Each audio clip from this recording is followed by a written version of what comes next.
नमस्कार मैत्रिणींनो, सीताच्या स्वयंपाकमध्ये आपलं स्वागत आहे. तर मैत्रिणींनो, आपण इडली बरोबर चटणी बनवतो, वेगवेगळ्या पद्धतीची चटणी बनवतो. पण ही नारळाची चटणी तुम्हाला एकदा बनवून दाखवा, तोंडाला पाणी सुटतं. अगदी सावतमध्ये बनती तशीच, कर्नाटक सावत त्या साईडला बनती ना, तशीच चटणी दाखवणार आहे. बँगलोरला बनती, तर बँगलोरला शिकलेली आहे मी. ही चटणी कशी बनते पहा तुम्ही. आता ही चटणी खोबरं घेतलेली आहे, अर्धी वाटी घेतलेली आहे, अर्धा ठेवलेला आहे मी नारळ पहा.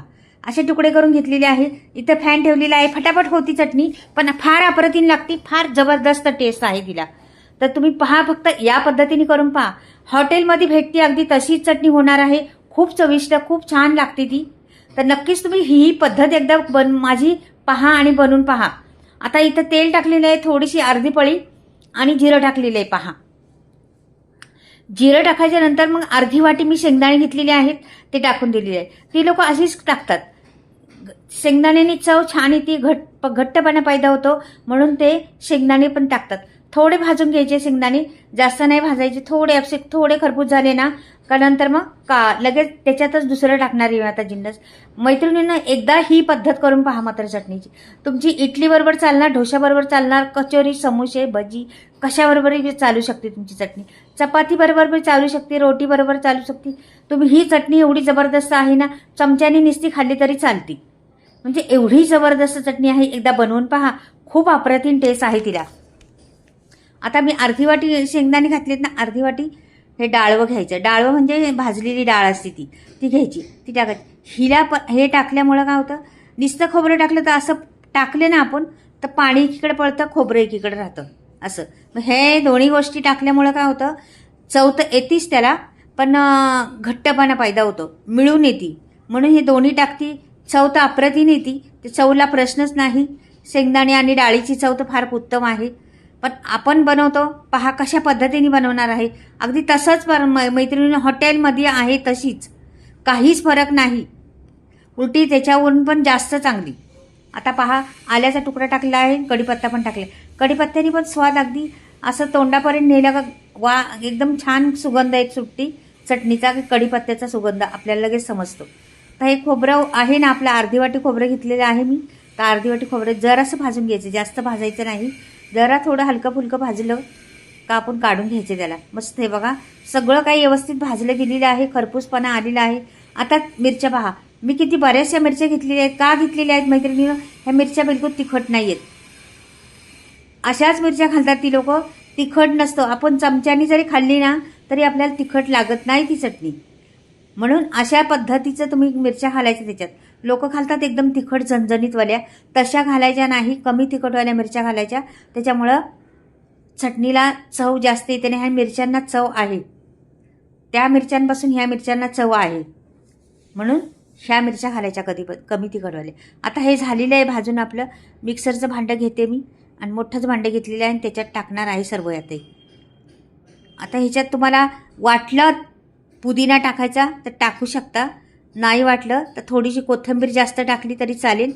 असं नाही का त्यांच्याकडे पुदिनाच आहे आणि मग पुदिना टाकायचा, असं काही नाही.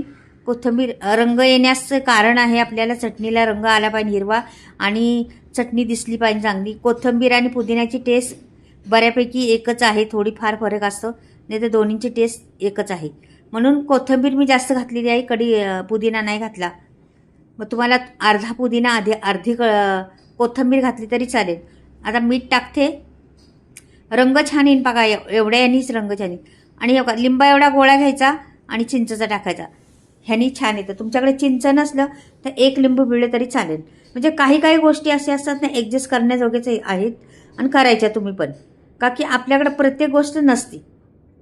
दाखवली एखादी रेसिपी तशीच नसते, त्याच्या बदलून दुसरं काहीतरी घालायचं म्हटलं ना तर घालू शकता. हे बघा, चटणीचा रंग पहा, चटणी पहा वाटली कशी. जरा मी पाणी इकडून तिकडे होणार आहे का त्याला, आपण ताटात टाकली तरी पाणी इकडे जाणार नाही वायाला असं बाजूला, म्हणून एकत्रच राहणार चटणी मिळून.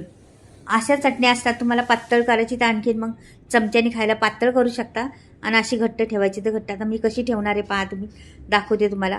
आता परत आपल्याला ताटात ओतून घेते मी पहिली.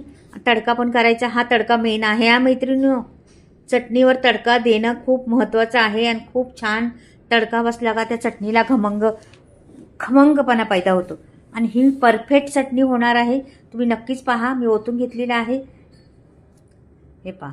आता इथे मी टाकली उडदाची डाळ. मेन त्यांची आहे ना चटणीच्या तडक्याची त्या लोकांची पद्धत, उडदाची डाळ. आणि हॉटेलमध्ये पण तेच टाकतात. इथे मोहरी टाकलेली आहे. उडदाची डाळ पहिले टाकायची का की उडदाची डाळ लवकर भाजली जात नाही. मोहरी आणि उडदाची डाळ लवकर भाजली जात नाही, म्हणून ते आधीच टाकायची. ह्यांना छान खरपूस होऊन द्यायचं, दोन्हींना पण फुलून द्यायचं मस्त.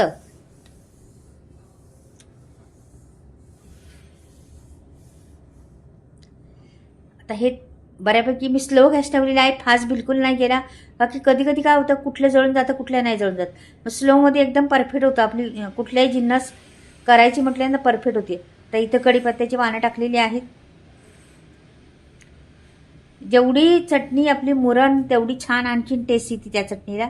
रंग ढलत नाही चटणीचा, कारण आपण चिंच टाकलेली आहे त्याच्यात. त्यामुळे चटणीचा रंग आहे तो राहणार आहे. मैत्रिणींना ही चटणी तुम्ही खाऊन पहा. आणि माझा हा व्हिडिओ जर पाहिला तुम्हाला आवडला तर नक्कीच चॅनलला सबस्क्राईब, लाईक आणि कमेंटमध्ये लिहून पाठवा कुठून पाहताय आणि तुम्हाला आवडली का माझी ही चटणी. अगदी सावट टाईप बनवलेली आहे. कर्नाटक त्या साईडला बनते, बेंगलोर त्या साईडला बनते, तिथे तशीच बनवलेली आहे. एकदम परफेक्ट मेजरमेंट सकट परफेक्ट सगळं आहे या चटणीमध्ये. नक्कीच व्हिडिओ पहा मात्र. बघा आता चांगली करपलेली आहे पहा. डाळ छान लाल झालेली आहे आणि मिरच्या टाकायच्या आणि उचलायची लगेच. आता नाही थांबायचं. छान मिरच्या हे करून द्यायच्या आणि हा तडका ओतायचा आपल्याला त्या चटणीवर. चटणीचा रंग पहा किती सुंदर आलेला आहे. तर हे सगळं ओतलेलं आहे मी. तर थोडासा ठेवते मी, वरून पण टाकायला आपल्याला हवी मिक्स केल्यानंतर. तर आता हे छान मिक्स करून घेते पहिली. माझा आता व्हिडिओ जरा सरकला आहे इकडून तिकडे, तर मैत्रिणीने समजून घ्या. तर हिला जरा वर खाली करून मी दाखवते तुम्हाला पळीनी. एवढी जबरदस्त चटणी. आवडली तर नक्कीच चॅनलला सबस्क्राईब करा, लाईक करा आणि कमेंटमध्ये लिहून पाठवा कशी वाटली ही चटणी. किती जबरदस्त आहे. सुटलं का नाही तुमच्या तोंडाला पाणी सुटेन अशी चटणी आहे. सुटलं का नाही आता वर खाली करून पण दाखवते जराशी. पहा तुम्ही किती घट्टपणा आहे, किती त्याला हे आहे. चटणी किती सुंदर दिसते पहा. मैत्रिणींना आवडली असली तर लाईक आणि सबस्क्राईब करा. आणि माझे आता मसाल्याचा स्टॉक आलेला आहे. तुम्हाला घ्यायचा असला तर मी पुढे सांगते पुढे काय. हे बघ मसाले मी ह्या पद्धतीने बनवते. अगदी असेच बनवते, गावाकडे बनवते, चुलीवर बनवते. आणि बऱ्याचशा वस्तू माझ्या बिना केमिकलच्या आहेत, म्हणजे आमच्या शेतात शेणखतावर पिकवलेल्या वस्तू आहेत त्या. तर तुम्हाला घ्यायचं असलं तर नक्कीच स्क्रीनवर नंबर दिलेले आहे, तिथे वरती पहा तुम्ही. पाहता पाहताच तुमच्यावरतं लक्ष जाईल, तिथे पहा. हे सगळे मसाले हाय क्वालिटीचे आहेत. आणि मी गरम मसाले घेतलेच नाही, 19 गरम मसाले वापरलेले आहेत. तर ते पण हाय क्वालिटीचे घेतलेले आहेत. त्याच्यामुळे मसाले सगळे प्रकारचे आहेत. आणि हा मसाला पुरा महाराष्ट्रभर, महाराष्ट्राच्या बाहेर पण फिरत असतो. तुम्हाला कुठेही जा, 2 दिवसात घरी डिलिव्हरी, फ्री डिलिव्हरी आहे, घरपोच होणार. तुम्हाला पाहिजे असले तर तुम्ही स्क्रीनवर नंबर दिला, फोन करून कॉन्टॅक्ट घेऊ शकता आणि मसाल्याची ऑर्डर करू शकता व्हॉट्सअपवरती.